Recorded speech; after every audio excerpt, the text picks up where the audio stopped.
দুর্গাপুরে বাড়ি থেকে উদ্ধার পাকিস্তানের পতাকা, বাড়ির উঠোনেই পাওয়া গিয়েছে পাকিস্তানের পতাকা। নমস্কার বাংলাবাসী, দুর্গাপুরের একটা বিরাট নিউজ। এক মোল্লার বাচ্চার ঘর দিয়ে বেরোচ্ছে পাকিস্তানের ফ্ল্যাগ। আপনারা প্রথমেই দেখলেন। আপনাদের কি মতামত আপনারা জানিয়ে যাবেন। আর সব থেকে বড় গাদ্দার হচ্ছে এরাই, যারা ভারতে থাকে, ভারতের খায়, ভারতের সব ফ্যাসিলিটি নিতে চায় এবং এরা ভারতের হয়ে গাদ্দারি করে। তো এখন আমি আছি বর্তমানে আপনাদের বাংলাদেশ এবং ভারতের পুরো বর্ডারের কাছে। আমি ভারতেই আছি। আপনারা দেখতে পারেন যে এই যে লরি দাঁড়িয়ে আছে, সব ট্রান্সপোর্টের লরি। এই লরিতে শুধু গিট্টি আছে, শুধু গিট্টি।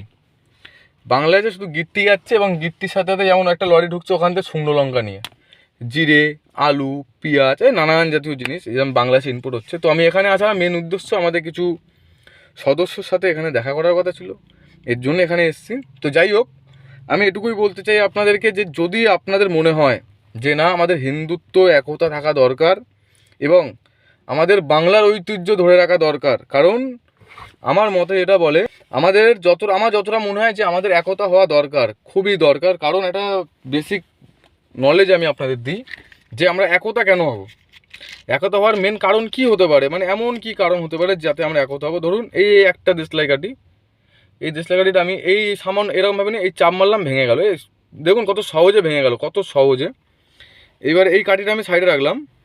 এবারে ধরুন আমি এখান থেকে বেশি লাঠি নিই না, আমি নিয়েছি মাত্র 5টা কাঠি। এই হচ্ছে 5টা দেশলাই কাঠি। এবার এই 5টা দেশলাই কাঠি আমি কিন্তু একবারে এত সহজে ভাঙতে পারছি না। এই দেখুন, ভাঙতে পারছি সহজে, সম্ভব না, কিন্তু আমাকে আরও প্রেশার কাটাতে হবে। এবার যদি আমি এটা ভেঙে দিই, যদি আমি আরও 5টা কাঠি নিই, আমাকে আরও জোর খাটাতে হবে। তো সেম আমাদের একতা জিনিসটা এরকমই কাজ করবে। যদি আমরা একতা হই নিষ্ঠা সহকারে, এরকম ভাবলে হবে না যে আমি বলছি মানে যে সমস্ত কিছু আমার উপরে দায়িত্ব, সব আমিই দেখবো, না, এরকমটা না। এখানে আমি না কোনো রাজার ছেলে, না এখানে আমি কোনো বড় নেতার ছেলে, না কোনো কিছু, এরকম তো কিছুই না। আমাদের প্রত্যেকের মেন্টালিটি এক থাকতে হবে, আমাদের প্রত্যেককে একতা হতে হবে। আর আজকে যদি আমরা একতা না হই, ইন ফিউচারে আমাদের যে সমস্যাটা আসতে চলেছে সেটা এখন যে যারা অ্যাকচুয়ালি যাদের দিমাগ বুদ্ধি আছে তারা ধরে ফেলেছে, যেমন ইন ফিউচারে কী সমস্যা হবে। তো এখন দিয়ে আমাদের যদি একতা হয়, আমাদের ইন ফিউচারে কোনো সমস্যা হবে না। কারণ আমরা না উড়িষ্যায় থাকি, না ঝাড়খণ্ড, না বিহার, আমরা ওইসব আলবাল রাজ্যে থাকি না।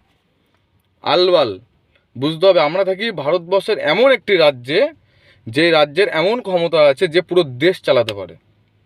বুঝতে হবে কথাটা, যে পুরো দেশ চালাতে পারে। আমাদের রাজ্যে কেমন কিছু নেই এরকম নেই, সব আছে আমাদের রাজ্যে। কয়লা আছে, সমুদ্র আছে, পাহাড় আছে, বন জঙ্গল আছে, সব আছে, চাষবাস সব আছে আমাদের রাজ্যে। তো সেই হিসাবে আমাদের ক্ষমতাটা অনেক।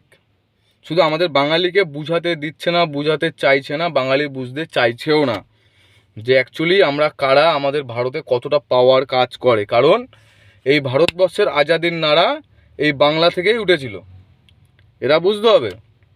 তো আমরা সেই বাংলার বাঙালি, আর আমরা উড়ে এসে জুড়ে বসিনি এখানটায় যে কেউ এসে বললো তুই তো বাংলাদেশে এসছিস, তুই কি বুঝবি না, এরকমও না। আমাদের পূর্বপুরুষ বাঙালি, পূর্বপুরুষ ভারতবাসী, আমরা ভারতবাসী। তো আমাদের একতা হওয়াটা খুবই দরকার। তা না হলে এই যে মোল্লারা এই যে কাণ্ড কারখানাগুলো করছে, এগুলো শুধু মোল্লারা করছে না, এগুলো হিন্দুরাও করছে। আর হিন্দুরা যদি একমত না দেয়, জীবনে মোল্লারা করতে পারবে না। যেমন আমি কালকেই বলেছি যে লাভ জিহাদ কেসে সব থেকে বেশি জড়িত থাকে আমাদের হিন্দুরা। কোন সব হিন্দুরা? যারা লোভী, যারা সামান্য কিছু টাকার জন্য নিজের লোভ ধরে রাখতে পারে না, এই মদ খাওয়ার জন্যে, গাঁজা খাওয়ার জন্য নিজের লোভ ধরে রাখতে পারে না, জিহাদিদের নিজেদের পাড়ায় ঢুকিয়ে লাভ জিহাদ করায়। এটা কিন্তু একদম অরিজিনাল খাঁটি সত্য কথা। হয়তো অনেকের সমস্যা হতে পারে, অনেকের সমস্যা নাও হতে পারে। তো যারা যারা আমাদের সাথে একতা হতে চান, যদি আপনাদের মনে হয় যে না আমাদের একতা হওয়া দরকার, যদি আপনাদের মনে হয়, আমি আপনাদের ফোর্স করছি না, কারণ আপনারা সবাই জানেন বিহারে যে ভারত ত্রিপাঠী ও যখন প্রতিবাদ করতো তখন ওর সঙ্গে কিন্তু কেউ দাঁড়ায়নি, কেউ ওর সাপোর্টে ছিল না। সবাই ওর ভিডিও দেখতো এবং ঘরে ঘরে সাপোর্ট করতো, ফোনে ফোনে কমেন্ট, যেমন আপনারা আমাকে করেন কমেন্টে সাপোর্ট। তো কমেন্টে সাপোর্ট করলে হয় না বন্ধু, রিয়েলে আপনাদেরকে ময়দানে নামতে হবে। আজকে যে ভারত তিওয়ারি মারা গেছে, আজকে বিহারের কত লোক, ভারতবর্ষের কত ডিফেন্সের অফিসার, আর্মি, উকিল, কত প্রতিবাদ হচ্ছে। যখন ভারত তিওয়ারি বেঁচে ছিল তখন তোরা এই প্রতিবাদটা কর, তাহলে না মানুষটা মরতো, না সিস্টেমের নামে কেউ আঙুল তুলতে পারতো, সিস্টেমকে এখানে ঝুঁকতেই হতো। কিন্তু না, এরা কেউ প্রতিবাদ করেনি, এরা প্রতিবাদ করবে না। সেম আমাদের বাংলায় কেউ প্রতিবাদ করবে না। এরা কবে প্রতিবাদ করবে? যে প্রতিবাদ করতো সে যেদিন মারা যাবে সেদিন এদের মনে হবে যে না ছেলেটা তো ঠিক করতো, হ্যাঁ হ্যাঁ হ্যাঁ ঠিক ঠিক ঠিক আমাদের প্রতিবাদ করা দরকার ছিল। তো তখন আর প্রতিবাদ করে লাভ নেই। যদি মনে হয় যে এখন থেকে প্রতিবাদ করা দরকার, তাহলে এখন থেকেই সঙ্গ দিন। মরে যাওয়ার পর কোনো ব্যক্তিকে সঙ্গ দিয়ে লাভ নেই। যেমন ভারত ত্রিপাঠীকে যেমন সবাই সঙ্গ দিচ্ছে, ওটা বেকার। সবার প্রথম ওদের ধরে কেলানো দরকার যারা এখন ওর সঙ্গ দিচ্ছে। এতদিন কোথায় ছিল? এতদিন মনে হয়নি যে ও ভগৎ সিং ছিল, প্রতিবাদ করছে, ওর সঙ্গে দাঁড়ানো দরকার? না, কেউ দাঁড়ায়নি, কিন্তু সব মজা নিয়েছে। তো আমি এটাই বলতে চাই যে আমাদের বাংলার লোক কেউ মজায় নেবেন না। আমার কথা যদি খারাপ লাগে আমাকে ক্ষমা করে দেবেন, যদি ভালো লাগে আমাকে কমেন্ট করবেন।